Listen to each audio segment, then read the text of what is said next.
MyCelium wallet. How to recover MyCelium wallet. Recovery of MyCelium wallet.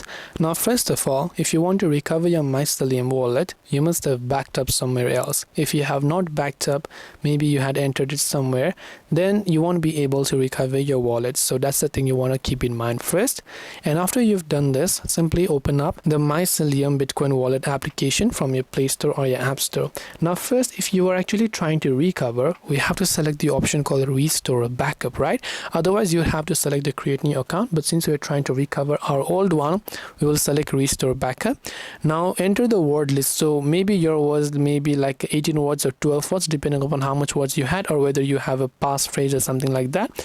Then you can tap on OK and just make sure to enter the last word or the enter word number 1 or 12, and once done you would be able to simply enter that, and once you've done that you would be able to go ahead and then basically restore or recover your MyCelium wallet. If you had not saved this particular phrase and if you had not saved anywhere, then you won't be able to restore it.